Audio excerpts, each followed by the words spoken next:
আমি 6 এর 1 নাম্বার অঙ্কটা করে দিই, ঠিক আছে? দেখেন 6 এর 1 নাম্বার অঙ্কটা করি, একবারে সহজ অঙ্ক, দেখেন আপনারা বুঝেন সরাসরি সূত্রে আর কিছু না। আচ্ছা দেখেন আমরা করি 1 নাম্বারটা।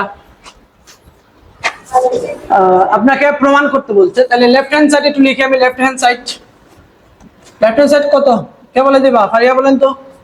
লেফট হ্যান্ড সাইড তো 1 minus 1 plus x plus x square plus x x³ cube plus dot dot infinity whole cube. কতটুকু ইনফিনিটি পর্যন্ত এটা থাকবে, আর উপরে কি আছে বলেন তো? কিউব আছে।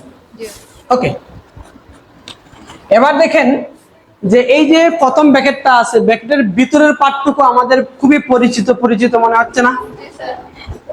পরিচিত মনে হচ্ছে? এটা সমান কি সবাই বলেন? এটা সমান হলো 1 minus x whole to the power -1, এটাই তো ছিল।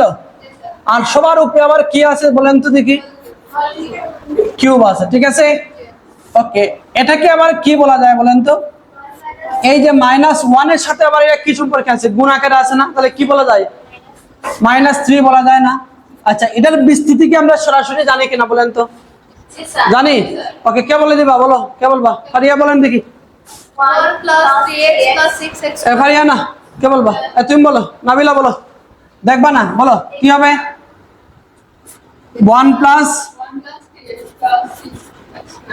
6x স্কয়ার, এরপরে কি হবে? Plus 10x³ plus dot dot. Okay, তুমি কোথায় চলে যাবা? বাসায় চলে যাবা? ওকে, ঠিক আছে। এভাবে এটা চলমান থাকবে, ইনফিনিটি পর্যন্ত থাকবে। বলেন বুঝছেন কিনা একটু বলেন আমাকে।